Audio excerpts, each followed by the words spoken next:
simply just k-means by itself is, yeah, so k-means could decide to cluster the data set like this when looking for two clusters, which is unideal, right? And if we were to apply k-means again to this data set looking for three clusters, then it's possible that, for instance, k-means might cluster the data set like this. But this is a cluster, and this is a cluster. So unfortunately, while k-means, in this scenario was able to identify the clustering with three clusters, basically these sets of observations here were split, basically. So these were, all like this set of observations here and this set of observations here were split in the k-means clustering with two clusters. But when we clustered it into three clusters, these observations joined back together. So therefore, in other words, the two clusterings that we created were not actually nested. So the nice thing about bisecting k-means is that it forces the clusterings to be nested within each other. K-means does not guarantee this. Okay. Any questions on that? Okay. Now, an additional benefit to using bisecting k-means over k-means in general could actually be one in which you don't actually care about learning about that nested nature of your clusterings. It could be one in which you actually really only want to find one clustering of the data set with k clusters. In other words, you're looking for just a single partition-based clustering. However, if the number of, so if you're looking for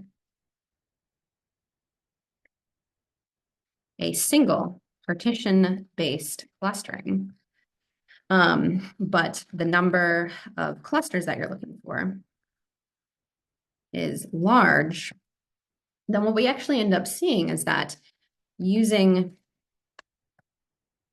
bisecting k-means to find this clustering, particular clustering with k clusters, tends to be more computationally efficient than using simply just k-means by itself. Right? So for instance, if you'd like to cluster your data set into like 1,000 clusters, then, actually what we end up seeing is that by using a bisecting k-means and stopping once you've reached the clustering with 1,000 clusters tends to be more computationally efficient than simply just using k-means once, looking for 1,000 cluster, looking for a single clustering with 1,000 clusters. Okay. Any questions on that? Yeah. So if you're faced with a scenario in which you have like a ton of clusters that you're looking for, you might actually consider using bisecting k-means. So that's a pro tip. However, bisecting k-means does have its downsides as well. So for instance, if the number of clusters that you're looking for is small, on the other hand, then k-means itself, so regular k-means, tends to be more computationally efficient.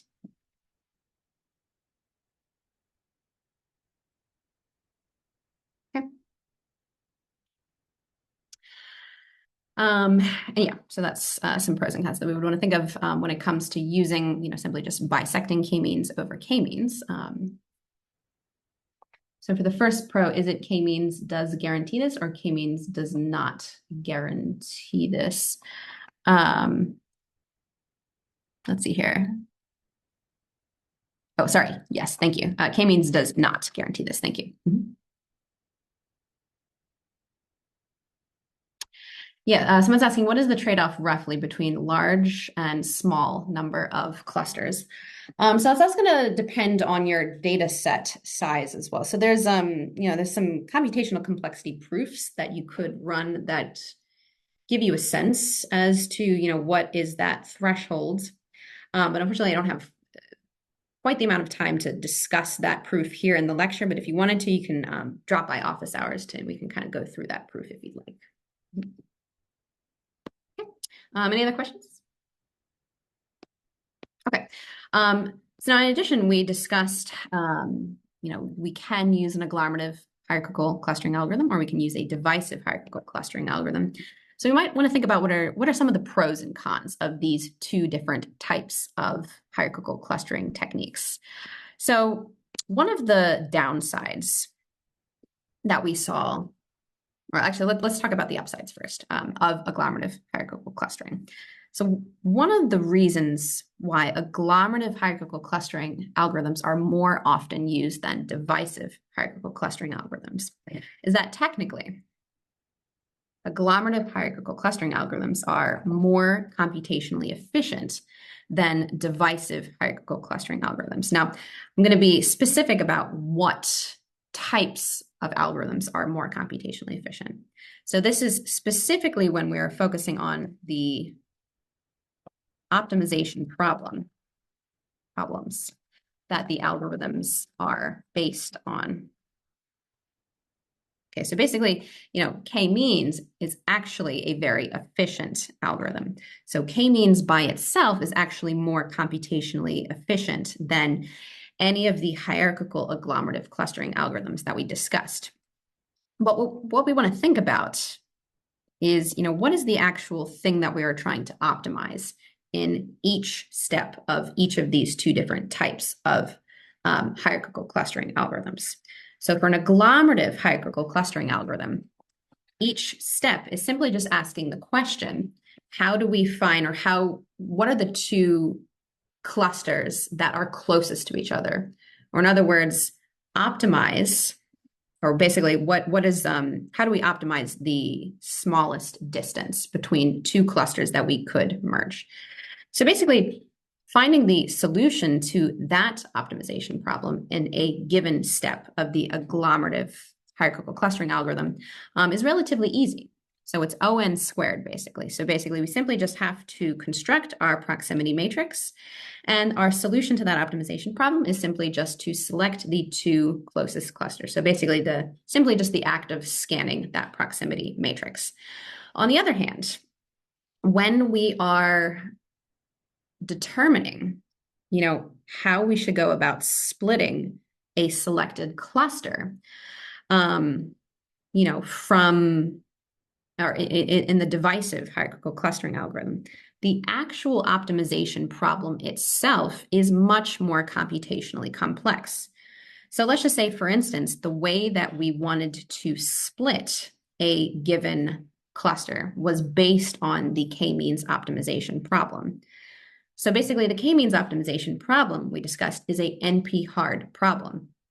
So specifically, solving that problem of, what two clusters that we can create from from splitting a given cluster that minimizes the overall inertia, finding the global optimum to that question or that problem is actually NP-hard. So it's much more computationally complex than simply just the act of, creating a proximity matrix and scanning it for the two closest clusters. So therefore, and this is the context for which we say agglomerative hierarchical clustering is more computationally efficient technically than divisive hierarchical clustering. Now, much like, when we introduce k-means, we don't actually try to solve the k-means optimization problem, right? We introduce Lloyd's algorithm, which is a heuristic for solving that k-means optimization problem. So basically, practically speaking, this doesn't necessarily hold, if we're comfortable using heuristic algorithms for the corresponding optimization problem. But technically speaking, agglomerative hierarchical clustering is more computationally efficient. But one of the benefits of using divisive hierarchical clustering is that it doesn't suffer from this issue of what we call a bad merge, which can end up happening in an agglomerative hierarchical clustering algorithm. So for instance, we saw that when we were using complete linkage to cluster this data set here, Unfortunately, what ended up happening is we ended up suffering from a bad merge in one given iteration of the algorithm. So basically, when we were at this step, when we had 6 clusters, everything was fine, right? Everything was fine here when we had 5 clusters, and everything was fine here when we had 4 clusters. But unfortunately, because the hierarchical agglomerative clustering algorithms are simply just focusing on the local structure, or in other words, simply just focusing on the distance between individual pairs of clusters, rather than focusing on the global cluster or the global structure of the whole data set, what we ended up seeing was a bad merge that happened here. So basically, unfortunately, these 2 clusters ended up being considered closer together, and so they were merged first. Now, on the other hand, if we had been using a divisive hierarchical clustering algorithm, we're focusing more on how do we split this overall data set such that, let's just say, for instance, the overall inertia that would exist between the split cluster or the overall clustering would be minimized. So therefore, if we had been using a divisive hierarchical clustering algorithm, it's much more likely that in the second step, we would have actually taken this cluster here and split it more appropriately into these 3 clusters here. So the nice thing about divisive hierarchical clustering algorithms is that it doesn't suffer from this bad merge situation that can happen. Okay. All right. So that basically concludes our section on hierarchical clustering algorithms. And in particular, you want to remember that we've only really focused on how to apply these hierarchical clustering algorithms to numerical data sets. So in Unit 6, we'll actually revisit some of these hierarchical clustering algorithms, but we'll talk about how to apply it to data sets that include categorical variables. Okay, so any questions before I move on?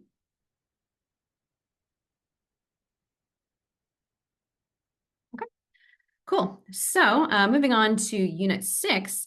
So the cool thing here is that this is going to be our first foray into discussing how might we apply a similar or a similar set of algorithms to data sets that have categorical variables.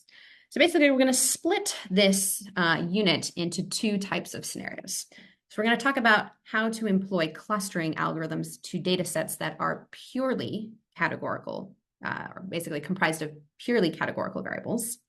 And then we're going to discuss clustering algorithms that we can apply to mixed data type data sets, or in other words, data sets that are comprised of both numerical and categorical variables.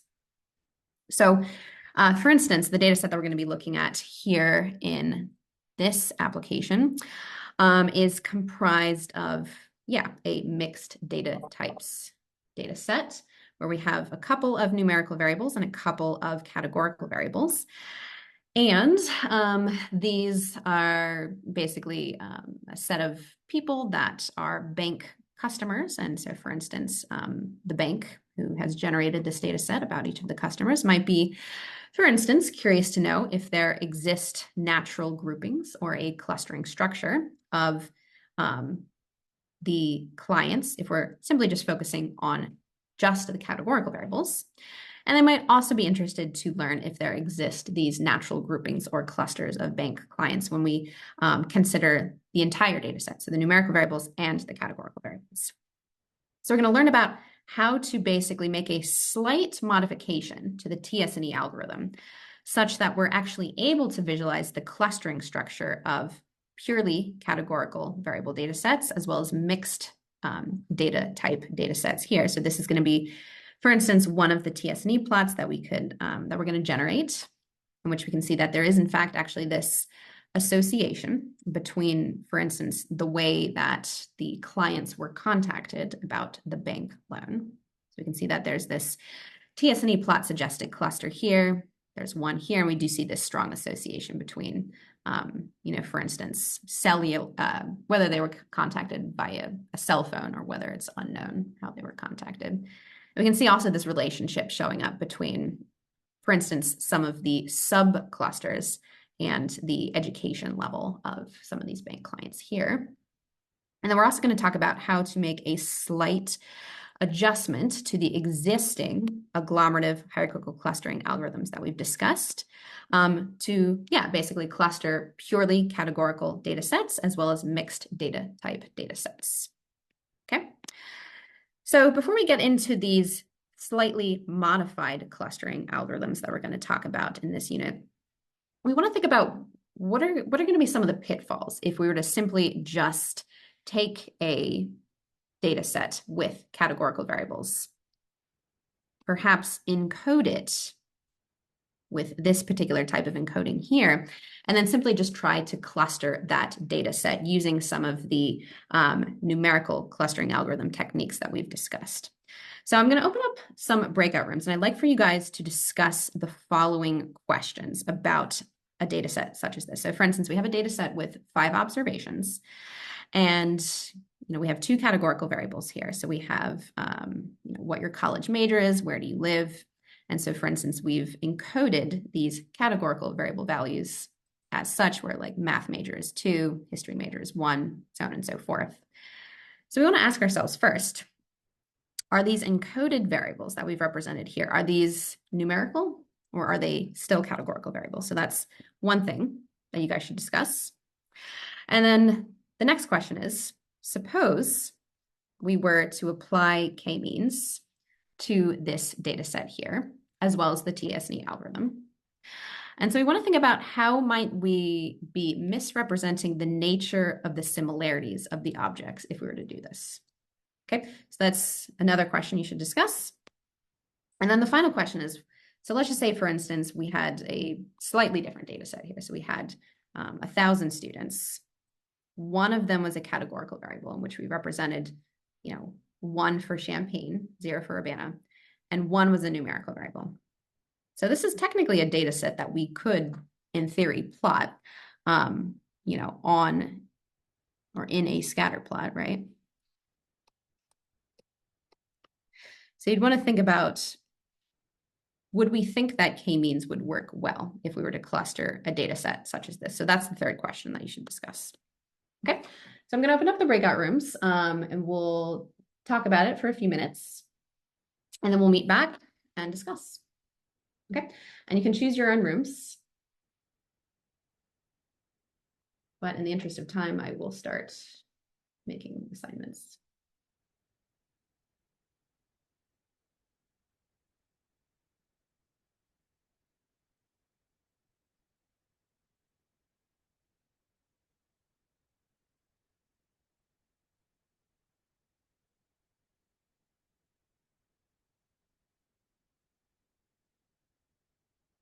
Okay, the room should be assigned.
right, so welcome back.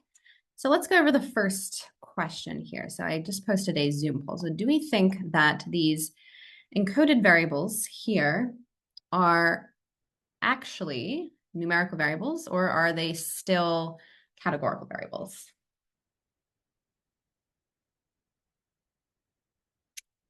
So let's submit our responses in the next few seconds.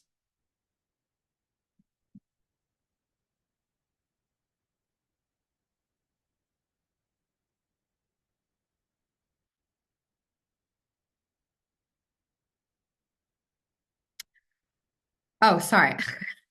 My bad. Yes. Yeah, that's confusing. Sorry about that. Let's just say yes, they are categorical. No, they are numerical. My bad. All right, I'll give you a chance to, yeah, change your answer.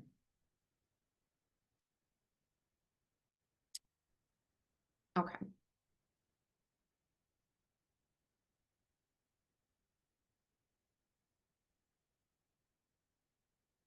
All right. So yeah, so most of us say yes, or that these encoded variables, while they technically are represented as numbers, are actually still categorical variables. And the way to see that, or the way to determine if a variable is numerical or categorical, is how they operate, or basically, does it make sense to perform mathematical operations on those variable values? If your resulting mathematical expression makes sense, then that variable is in fact a numerical variable. If not, it's still technically a categorical variable. So for instance, does it make sense to, say, let's just say we added a 1 plus 1 is 2, obviously. So does it really make sense to add 2 history majors and get a math major? No, so it doesn't quite make sense. So basically, these 2 variables are still categorical. A variable is considered a numerical variable if performing mathematical operations on it makes sense.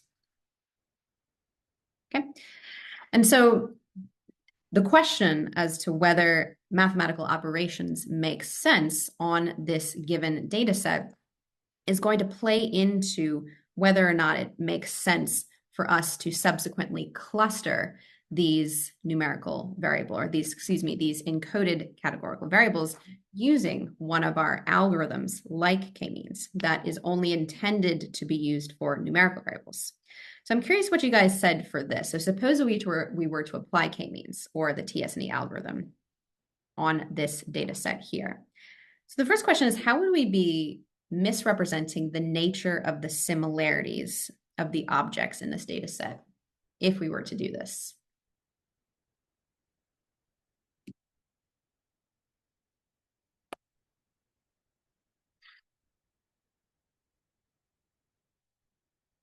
So maybe I should have, yeah, oftentimes when we do breakout rooms, it's a good idea to start typing up your answers so we can, put it in the chat. But let's think about this scenario here. So for instance, if we were to plot this encoded data set on a simple scatter plot, which we can now, let's focus on these 3 observations here. So basically, these are all people that live in Urbana, but they differ based on their major. So yeah, so for instance, the distance between a Urbana math major and an Urbana history major would be 1, right? So it'd be a distance of this value here. However, and this is the Euclidean distance, so keep that in mind. However, the Euclidean distance between a Urbana math major and an Urbana biology major would be 2.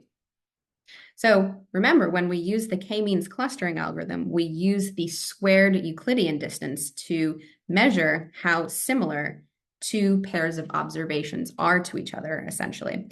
So we want to ask ourselves, does it make sense? Is this a pairwise relationship that makes sense to us for us to, claim that, for instance, the difference between a history and a math major is smaller than the distance between a math major and a biology major? So basically, by encoding your variables like this, where you have basically a distinct value for every observation, it forces this relationship that you may not necessarily agree with, or it forces this, notion of similarity that you may not necessarily agree with. So that's one potential pitfall for simply just taking a categorically encoded data set and using one of our clustering algorithms that's only meant to be used for numerical data sets on it. Now, on the other hand, so let's just say we had a mixed data types data set. So let's just say we used, we turned this where do you live variable into a dummy variable. So 1, you live in Champaign, 0, you live in Urbana. And then we had a simple numerical variable here. So the question is, do we think that k-means is going to be able to work well on this data set in the way that we've encoded it? So let me relaunch the poll here. So the question is, do we think k-means would work well on a data set such as this? And if not, why? Start typing it up in the chat if you have opinions.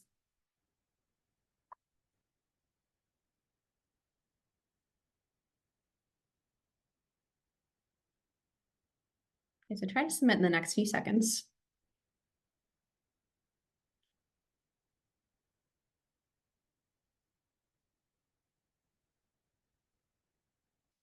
So why do we think k-means would not work well for a data set such as this?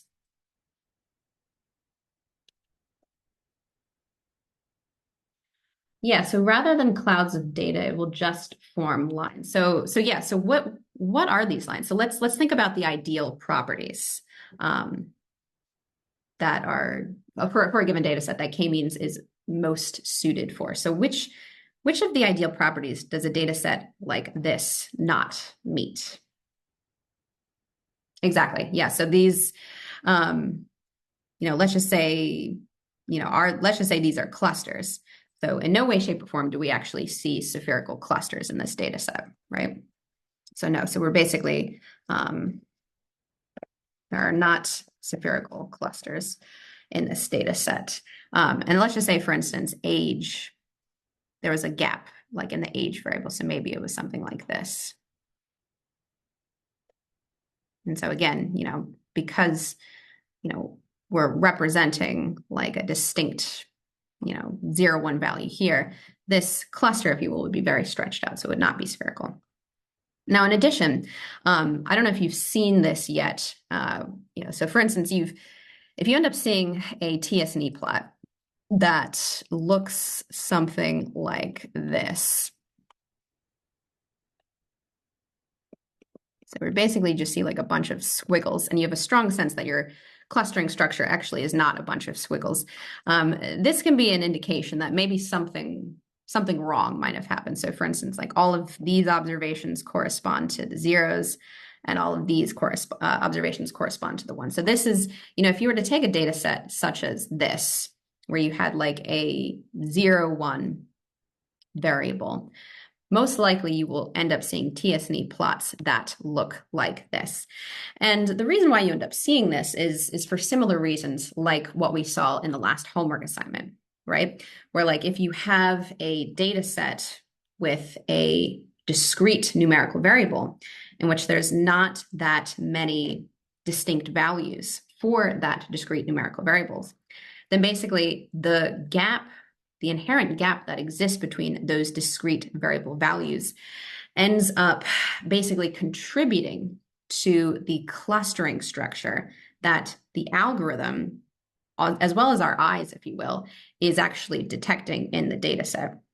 So basically the inherent gaps that exist in your discrete variable data sets end up dictating, what the clustering structure actually looks like. So this is not, if you would consider this to not be a cluster and this to not be a cluster, then the TSNE algorithm, simply just applied to a data set such as this, is not really going to effectively help you identify the inherent clustering structure that exists here. Okay, so these are some of the potential misleading downsides that we might experience if we were to simply just use our old clustering algorithms that are only intended to be used on actual numerical data sets. Okay, any questions on that? Okay, so let's talk about what we can do instead. So we're going to introduce three types of analogs for three types of clustering algorithms, three types of algorithms that were originally only intended to be used for purely numerical data sets. We're going to talk about an extension of the TSNE algorithm, which can now be applied to data sets with categorical variables. We're going to talk about an extension, or basically a slight modification of the k-means algorithm, which can now be applied to data sets with categorical variables. And we're going to talk about how to do that for hierarchical agglomerative clustering algorithms as well. So let's first give a little bit of a recap as to how the basic TSNE algorithm works. So you want to remember, for the basic TSNE algorithm, the input is stipulated such that each attribute has to be numerical. Okay, so it's your original high dimensional data set. And your output is simply just a two-dimensional numerical data set, two-dimensional scatter plot, or set of coordinates, if you will. And if you recall, the basic idea of the original TSNE algorithm is first we create a similarity matrix P for the points in the original data set. And you want to remember that each observation in this similarity matrix P is based on a function that deals with a numerical distribution, or a Gaussian curve. So specifically, excuse me. So what we end up using to create the similarity matrix for observations in the original data set is the normal distribution. And the way that we calculate the distance between 2 points in the original data set is we use the Euclidean distance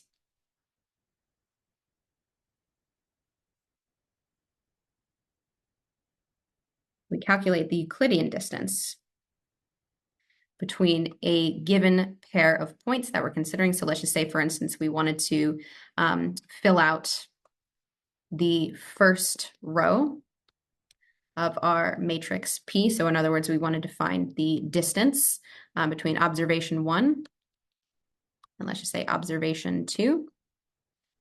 So the original TSNE algorithm, what it does is it calculates the Euclidean distance between observation 1 and observation 2.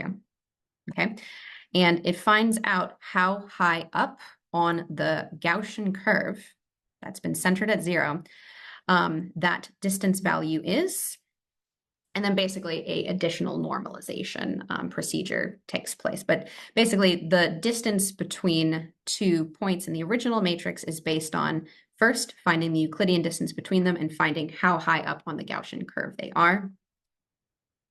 Okay. This is for finding the distance between 2 original data set points. And then the other distance matrix that we end up calculating is the distance matrix that exists between all of our two-dimensional projected coordinates that we're trying to solve for. So the way that we find the distance between two projected coordinates, let's just say y1 and y2, is we end up using not a normal distribution, but a t distribution, which looks very similar. And we also first calculate the Euclidean distance that exists between these two-dimensional projected coordinates. So let's just say y1 and y2.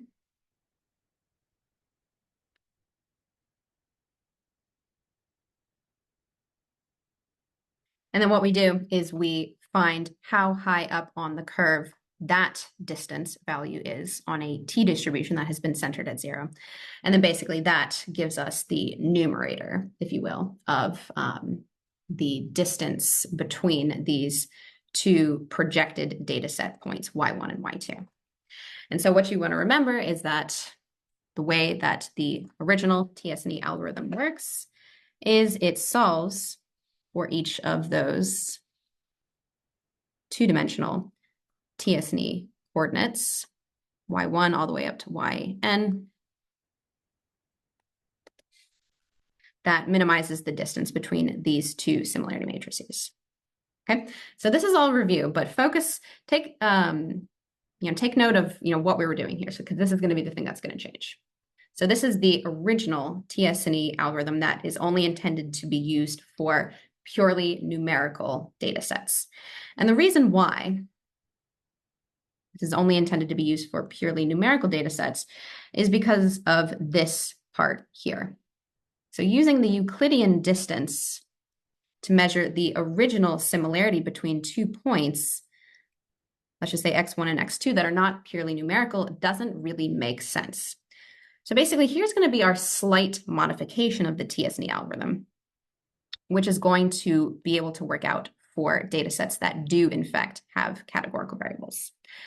So in this case, what we need to do first, so rather than supplying an actual data set with numerical variables into this modified TSNE algorithm, what we're going to do instead is we're going to make our own similarity matrix first. So basically, this is going to be our own similarity matrix that we've created between all pairs of points in the data set. So in other words, our original observations in the data set that we would like to create a TSNE projection for, these observations can be numerical if you'd like. They can be purely categorical, or they can be of mixed, they can be numerical and categorical variables. And so basically, what we're going to do is we're going to provide our own distance matrix that actually makes sense for measuring the distance between the variables in the data set that we're dealing with. So the nice thing about this is that our distance metric that we can be that we're essentially going to use is that you can actually use any sensible distance metric that you like. Okay, so you don't need to be forced to use the Euclidean distance as we were forced to do with the original version of the TSNE algorithm that's only intended for numerical variables. Okay, so your input into this is going to be slightly different, but the output is going to be the same. So the output of this slightly modified TSNE algorithm is still just going to be a set of two-dimensional coordinates that correspond to each observation in the data set, and they are in fact going to be numerical. So you can start with a, for instance, categorical data set, but your TSNE coordinates will actually still be numerical. Okay. Oh my goodness. Oh, it's 4:31. Sorry. I forgot to pause. Okay. I will pause for 30 seconds. So hopefully everybody should have received an email as to whether you have been checked or not checked for today's Checking Tuesday. So I'll give you some time. Okay, somebody did not get an email. Let's see what happened here. Okay, hold on one second.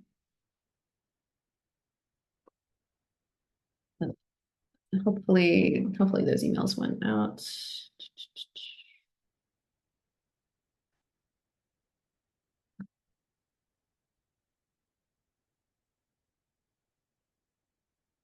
Bear with me here for 1 second.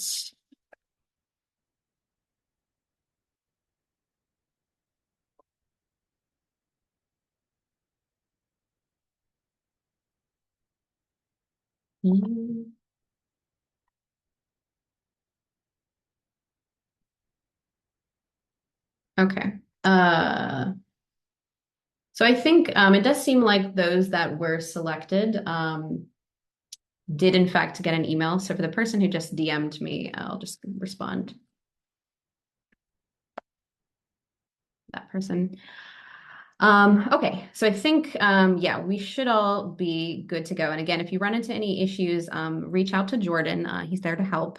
But yeah, best of luck to everybody. So yeah, I'm going to assume that everybody that is still here was not selected. So we will, yeah. So everybody should have gotten an email. I would say check your junk mail if you weren't. Did other people not receive an email? I'm curious because I do see that the two emails did go out. Hmm, that's weird. I don't know why it's not. Okay.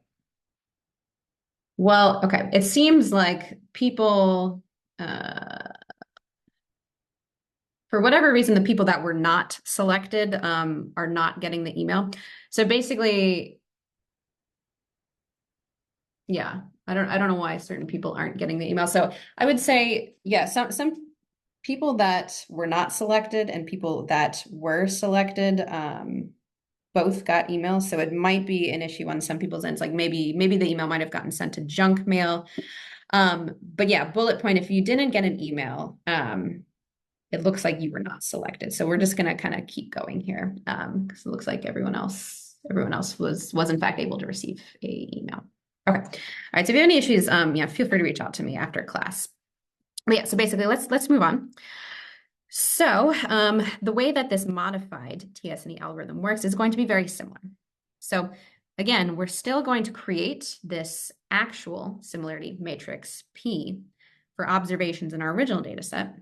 And we're also going to create this similarity matrix Q for observations in our projected data set. But the way that we calculate this TSNE proximity or this TSNE distance is going to be slightly different. Okay, so for the similarity matrix P for the original data set, we're still going to use this normal distribution curve. Okay, but now what we're going to do is rather than using the Euclidean distance between the observations x1 and x2 in our original data set, we're going to use the supplied distance matrix here between all sets of observations in the original data set. So we're going to use the supplied distance provided in the distance matrix here between these two original data set points. Okay. And so basically this is going to be the only distinction between the two versions of the TSNE algorithm. So basically what distance metric we're using here.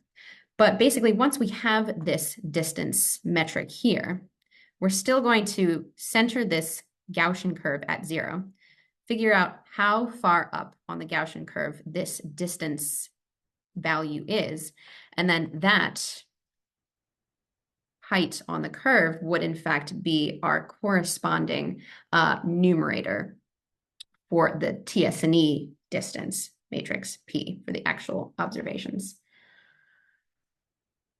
So for basically everyone who's sent me a DM or a message about not receiving an email has not been selected. Okay, so you should be good to go. Okay, and so this is how you create the original matrix P, or the matrix, the similarity matrix P for the original data set. And then when creating the similarity matrix for the projected points, everything is actually going to be the same. So you're still going to use the T distribution. Okay. And what you're going to do is actually use the Euclidean distance. We're still going to use the Euclidean distance between these two projected coordinates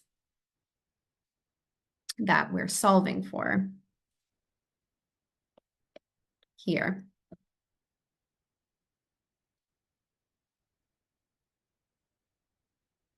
Okay, and so we're going to find the Euclidean distance between these two projected coordinates here. We're going to find out how high up on the T distribution curve they are.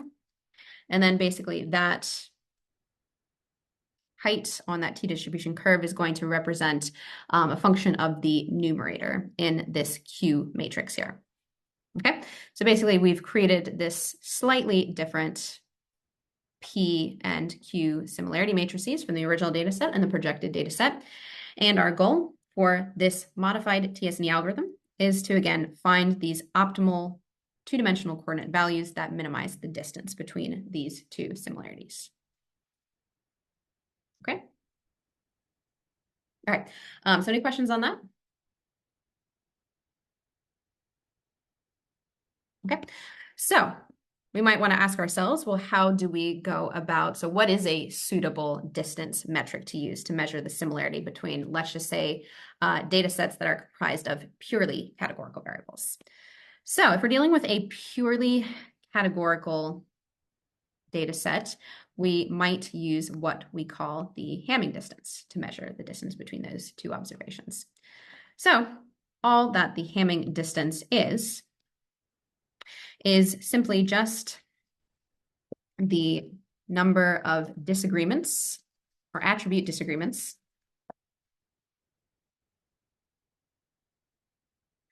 that exist between objects of purely categorical variables. So, for instance, if we wanted to find the Hamming distance between these two observations here, and we can see that they disagree about gender. They disagree about highest education level, and they disagree about the type of homes that they live in.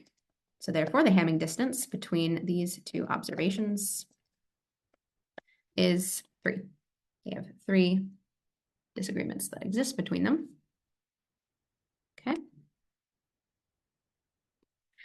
And so we can find the Hamming distance between 2 pairs of categorical variable observations, or if we were to use this modified TSNE algorithm, what we would have to do is create a similarity matrix for every set of observations in the given data set.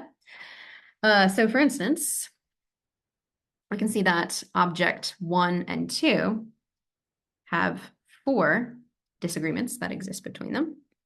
Their Hamming distance would be 4. Observations 1 and 3 also disagree about all 4 attributes. Their Hamming distance would be 4. And then observations 2 and 3 disagree on 2 attributes. So their Hamming distance would be 2. Okay. All right, any questions on that?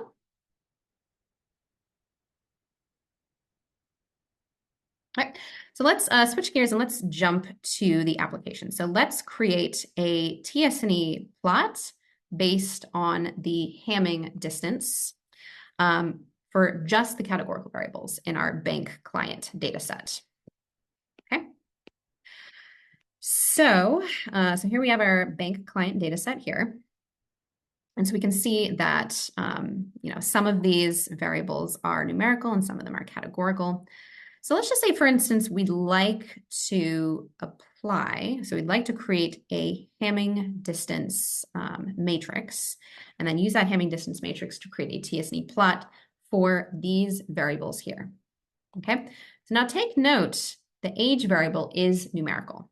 So in order to effectively use the Hamming distance, and incorporate this variable, what we would have to do first is turn this numerical variable into a sensible categorical variable. So there's a lot of ways that you can do this, but we've seen this in some of our stat classes before. We can basically take a numerical variable by bucketing the given values into a given set of categories that we've selected. So for instance, I might decide to create a categorical variable from this age numerical variable in the following way. So if I'd ever like to bin or bucket a given numerical variable, I can use the pandas cut function, okay? And so basically I give it the numerical variable that I'd like to turn into a categorical variable. That's the first input. And then the next input is basically the values that, or basically the threshold values that exist that I'd like to use to create these buckets, if you will. So what that means is that all people who are between the ages of 0 and 19, or basically 0 and less than 20, are going to be in this first bucket. All people between the ages of 20 to 29, or in other words, 20 to less than 30, are going to be in this bucket, so on and so forth. So basically, the final bucket is going to be all people between the ages of 90 to 100. Okay, so those are my threshold values. And then the final input that I would want to give is what do I want to call each of these buckets? So basically, all people between 0 and 19 are going to show up in this bucket.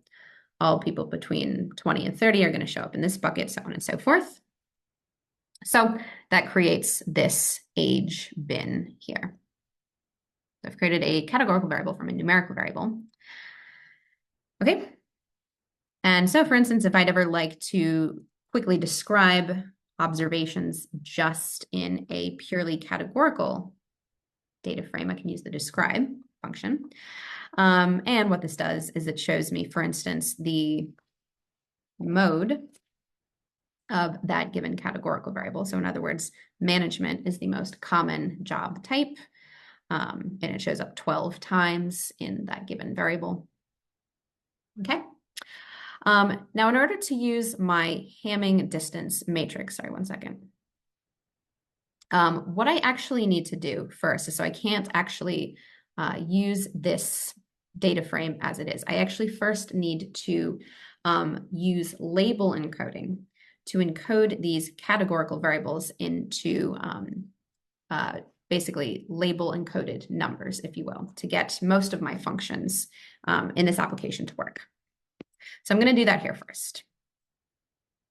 So to use, or basically in order to label encode a given categorical variable, I can use the scikit-learn pre-processing function.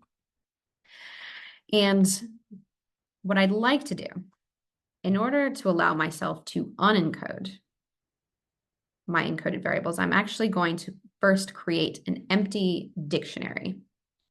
And so if you've never used a dictionary in Python before, it's basically an object that allows for quick lookup of particular key values, or basically quick lookup of values that correspond to a given key that you have supplied it with.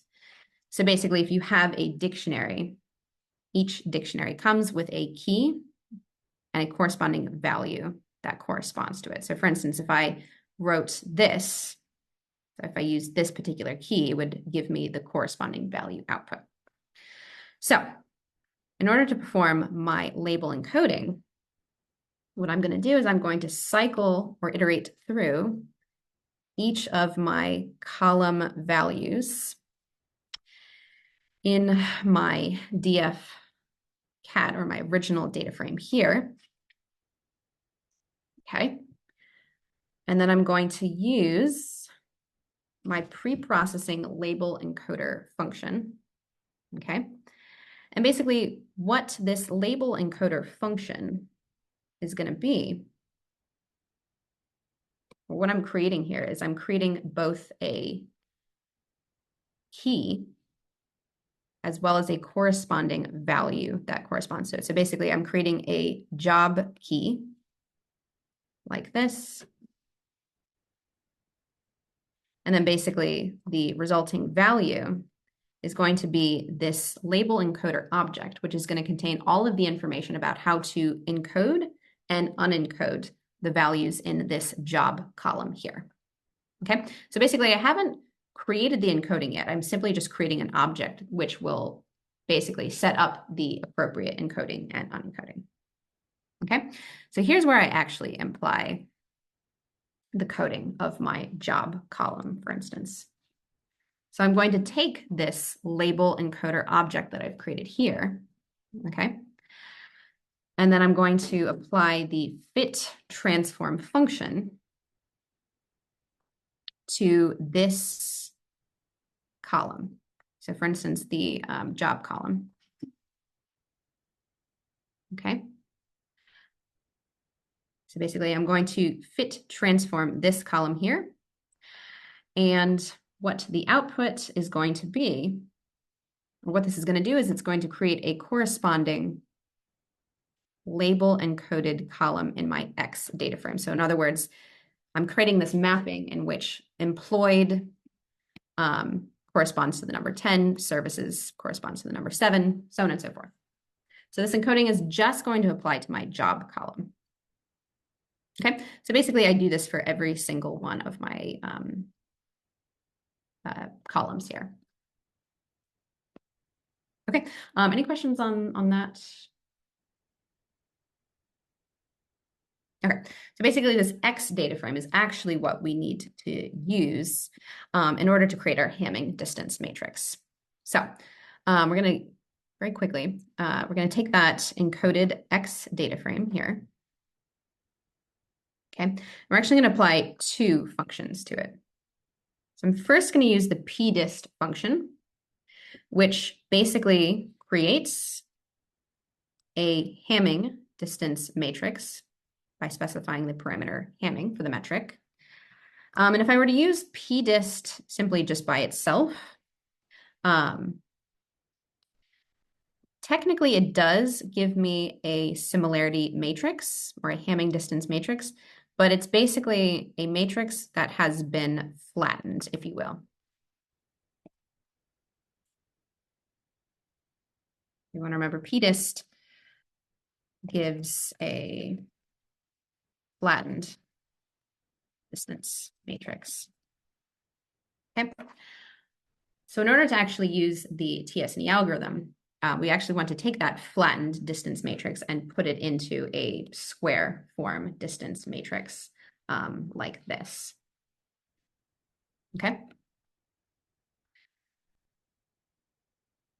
Now you might find this a little bit weird, right? Because you want to remember the Hamming distance is the total number, technically the total number of disagreements that exist between two sets of categorical variable observations.